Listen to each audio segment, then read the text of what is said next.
Production funding for Living Smart with Patricia Gras is underwritten in part by Halliburton. They yell, they scream, sometimes they even hit. Ragers are among us. Find out what you can do to stop the anger. Next on Living Smart.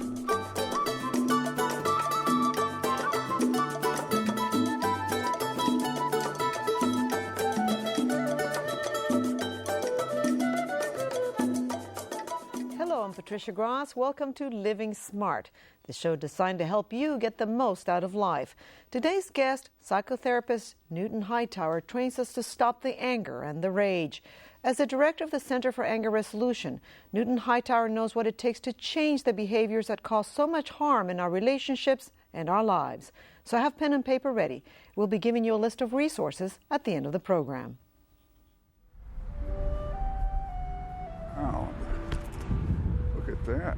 I just see myself as a channel of peace.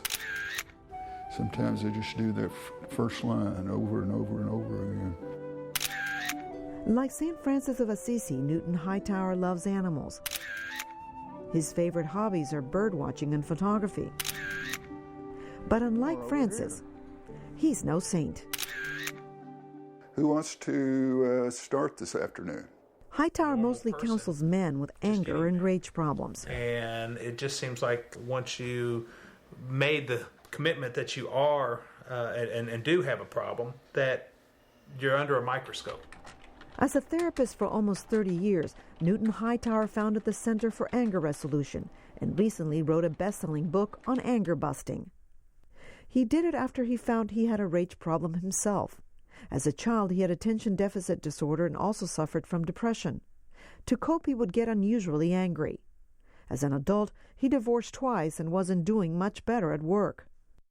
I was fired a couple of times related to anger, and that I just really uncorked on somebody and, told them I was going to beat them up. Even though mental health professionals say it's important to express your feelings, they weren't expecting the kind of feelings that I was expressing. So it's like I don't have the right to get upset anymore. And Hightower allows the men in his therapy meetings to express those feelings. To me, that's half the battle of getting over it. I mean, I get it off my chest, and it's like when I used to rant and rave and holler, is once I had it out of my system, then I was done. But only when they're not angry. They're here to learn the techniques that kept him out of trouble. The techniques is what I call the ABCs. A is abstaining, and I have 20 behaviors to abstain from. One is sticking around when you're too angry. One is talking when you're too angry. Cussing, criticizing, raising your voice. So that's the abstinence part. The believe part is I've shifted a little bit, believing that it's wrong to be right and it's right to be wrong. For me. That's not for everybody on the planet, but just for myself and the other ragers. So that I get to practice being wrong. So that's quite impressive. And I get to practice letting you be right. And the C is learning new ways to communicate. I place not reacting with anger as my top priority. His method seems to work, especially with serious ragers like Michael Collier. He drives from Dallas just to meet with Hightower. I had tried beta blockers. I had tried antidepressants. I had tried all kinds of counseling. I'd had brain scans to see if I was dropped on my head as a kid. By the time he met Newton, Michael had paid a high price for his outbursts. Well, I lost 2 marriages. I was estranged from 3 children. I lost jobs. I was arrested several times, financially, emotionally. It engulfed every aspect of my life. Newton does not allow the men to justify why they're angry. He just wants them to abstain from being so. I spent years in therapy, and what I like to say is I have 1,000 reasons for why I'm angry, but not one good technique to stop. He changes his clients' focus from being right or angry to what they want out of life. Your spouse isn't happy, your kids aren't happy, your boss isn't happy. Typically, ragers define the problem as those other people aren't doing what they want them to do. The more I would get into it, the more she would veer into things that I was uncomfortable with.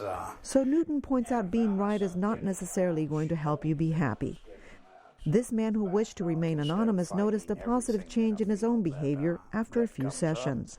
I'm more intelligently pick my battles now, like instead of fighting everything that I feel that comes up, I'm able to walk away from situations which can be detrimental to my life and to the people that I'm dealing with, and basically I have better relationships with my family and the people around me. Newton finds the key to his success as a therapist is to make his clients' significant relationships work better. Well, I would like to encourage you in the next few months to say exactly what you want him to do and not hold back, both what he's doing or not doing, because he is asking my help and is really hiring me to help him make you a happily married woman. That's wonderful. And while he uses a lot of humor, like the perfect male doll to make his point, I love you. Yes, dear. That's why I bought you these flowers. the end result is quite serious. Strangely enough, the men don't find it that funny, but the women find it hysterical. Okay. Heel. Sit. Sit. Today, Newton continues to spend a lot of time with his animals. He's happily married Heel. and recovering daily from a past that taught him painful but valuable lessons. And I'm looking for certainly new ways to take it kind of to the next level, like creating more peace inside me and being less hostile and angry in terms of thoughts as well as speech and actions. I want less of the anger, less of the hostility. It's a way to improve the quality of my life and my own happiness.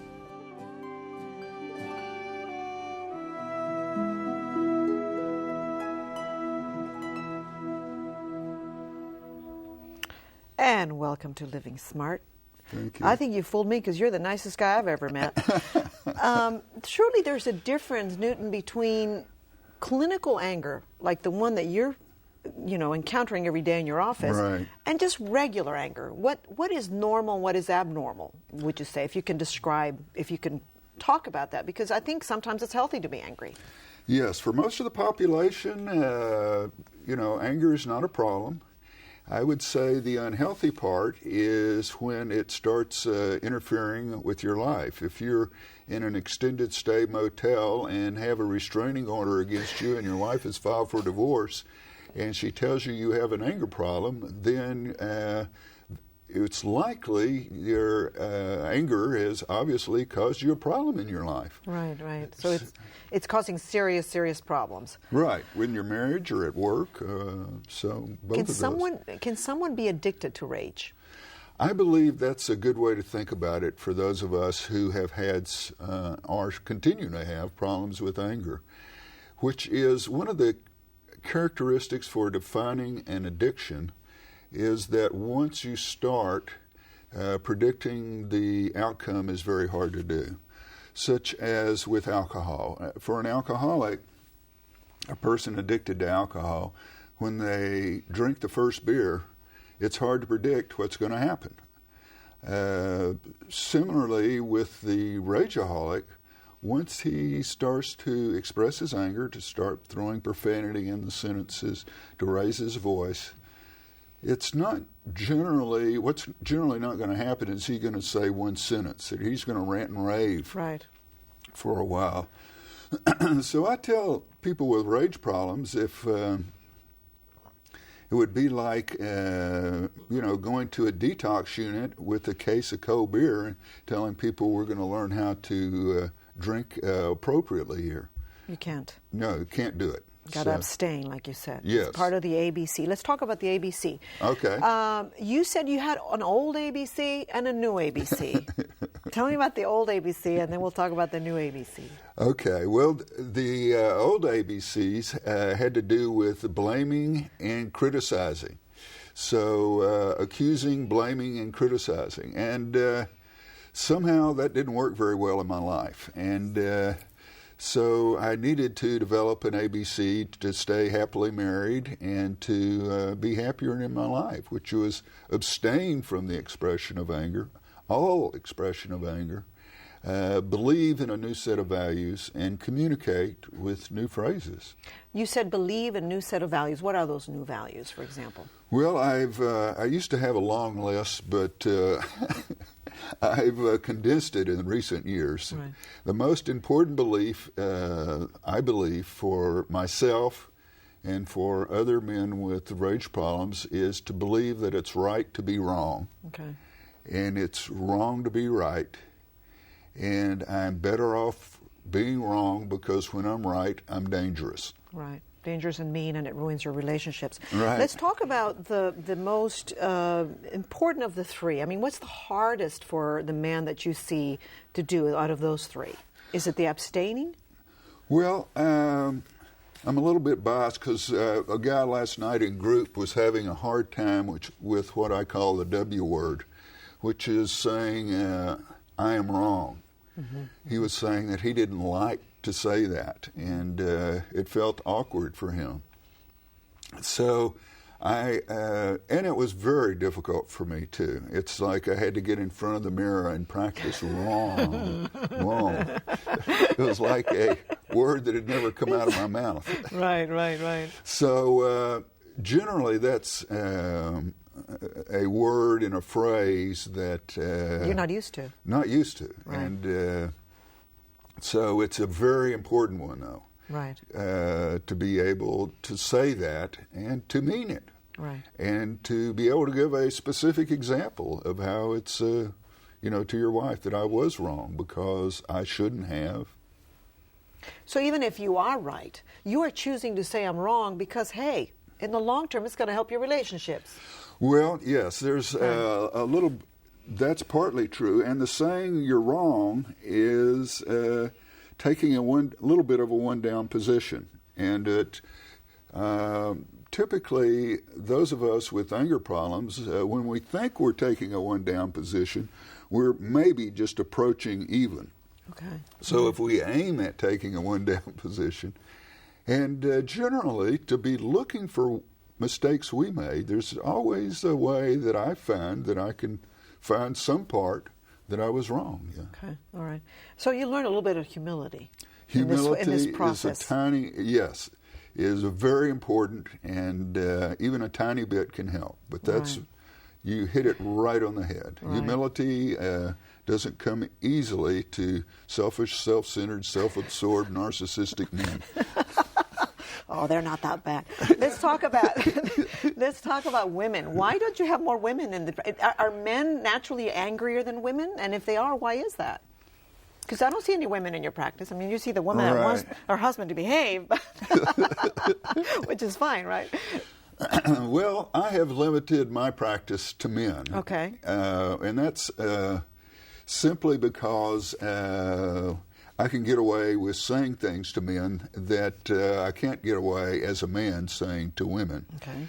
And so, like I did say to the guy last night who said, I need to get down to the real cause of my anger. And he said, what is the real cause of my anger? And that's exactly what I told him. You're a selfish, self-centered, spoiled brat at 45 years old.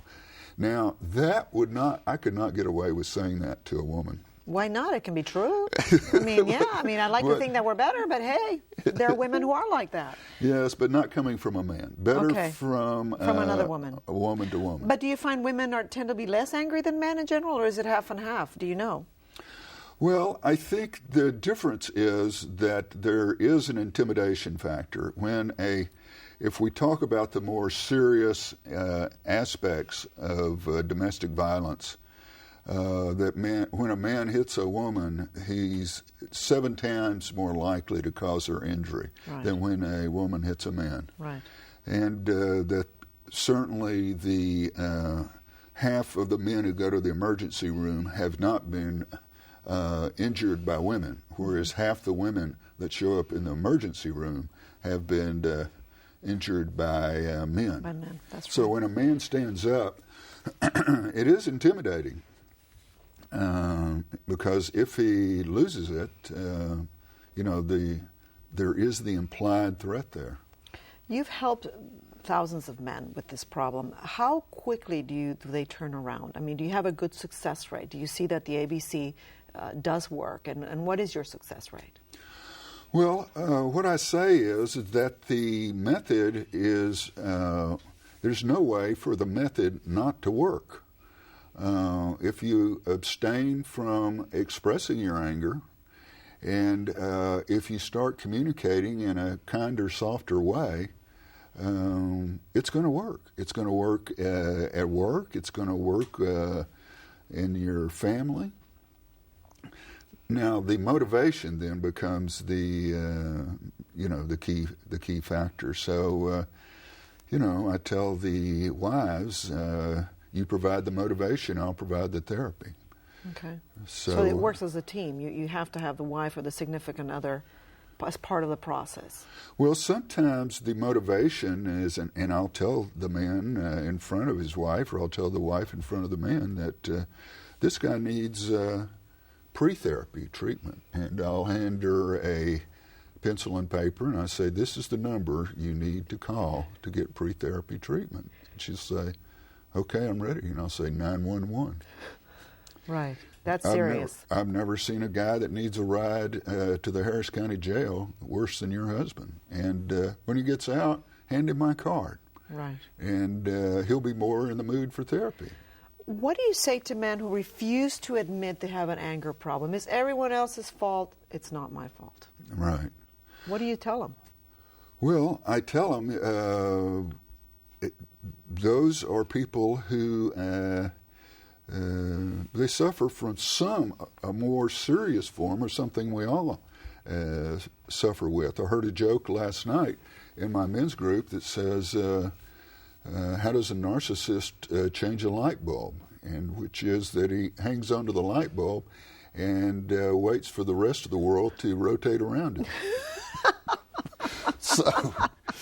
So basically, I keep challenging the narcissistic, self-centered, self-absorbed. A gentleman in my group last night said, well, my wife does this and that. And I said, well, listen, we're not here to work on your wife, and that's like, 6 months away. But in terms of how quickly men can change, I tell the wives, they should change right now. The first session, you don't have to wait for a long time. This is not going to take years of therapy. And I asked men at the end of the first session if they're separated. I said, so what can you do so your wife will know that you've changed? Mm-hmm. You got a restraining order, she can't see you. Let's say you can talk to her on the phone. How will she know you've changed? Well, I don't know. Well, you tell her you're sorry, tell her she's right, and tell her that you've been wrong all these years. And that she's right also about that you're even sicker than you thought you were. Now, she will see that as a change. And it doesn't take years for you to say that. She'll be calling you as you walk out the door wanting to know how the therapy session went. But is it believable?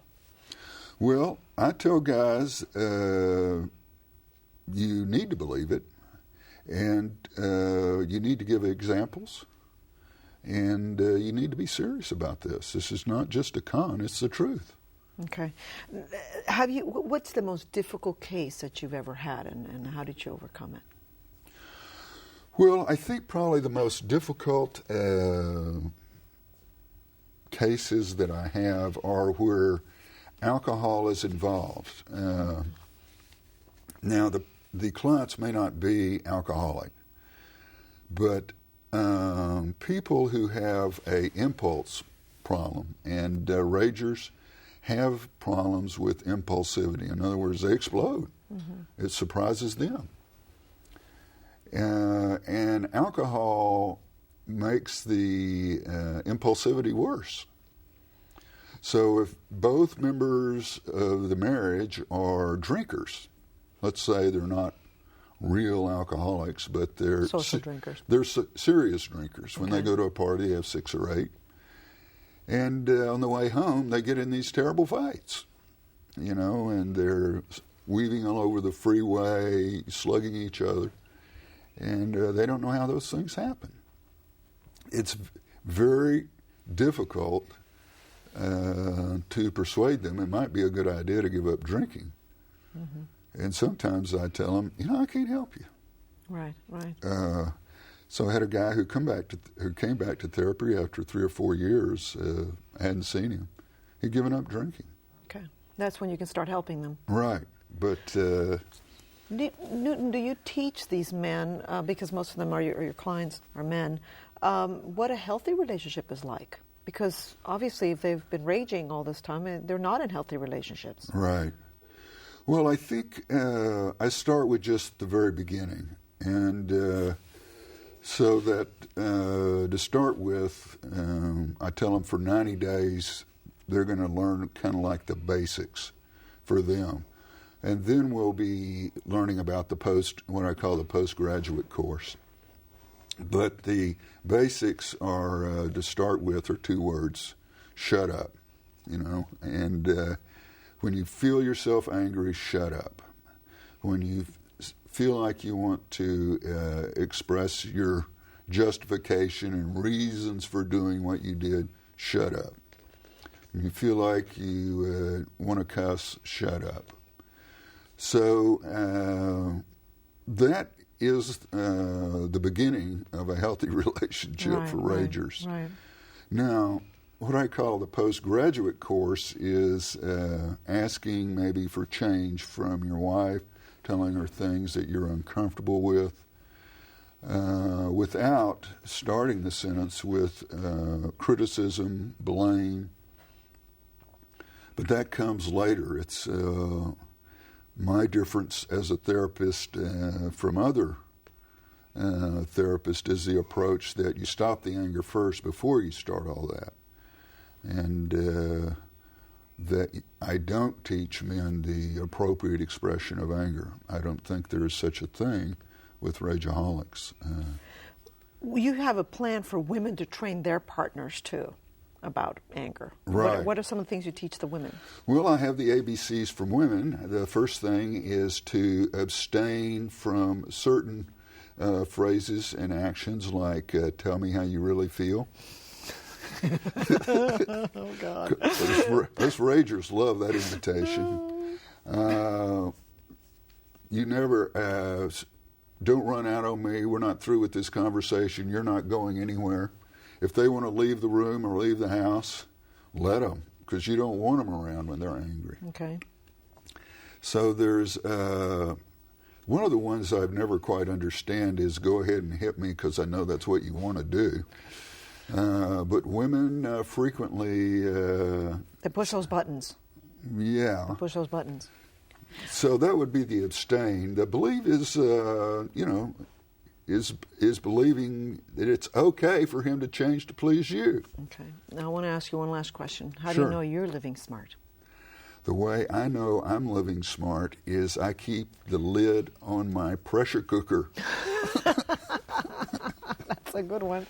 And you make your wife happy by keeping that pressure cooker on. Oh, she loves it when the lid is on the pressure cooker. And she keeps you on the right, she keeps you on the narrow, right? I mean, Right. she reminds you whether you're doing good or whether you're not doing good. When I just begin to slip, she will point it out to me. What she'll say, you're just being mean again?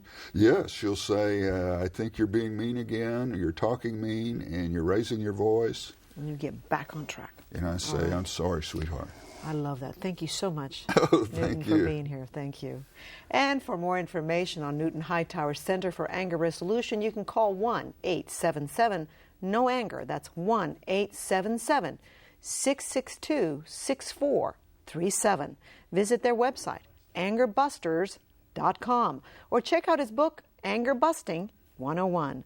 Please remember to visit our website, houstonpbs.org/Living Smart, for a complete resource list, and feel free to share your own views on effectively dealing with rage. You can call us with your comments at 713-743-8513 or email livingsmart@houstonpbs.org. And that's our show for today. We hope you've learned what you can do to control the anger and begin to have healthy relationships. Be sure to tune in next week when therapist Nan Hall-Linke will show us how to succeed in the mating game. I'm Patricia Gras. Have a fabulous week.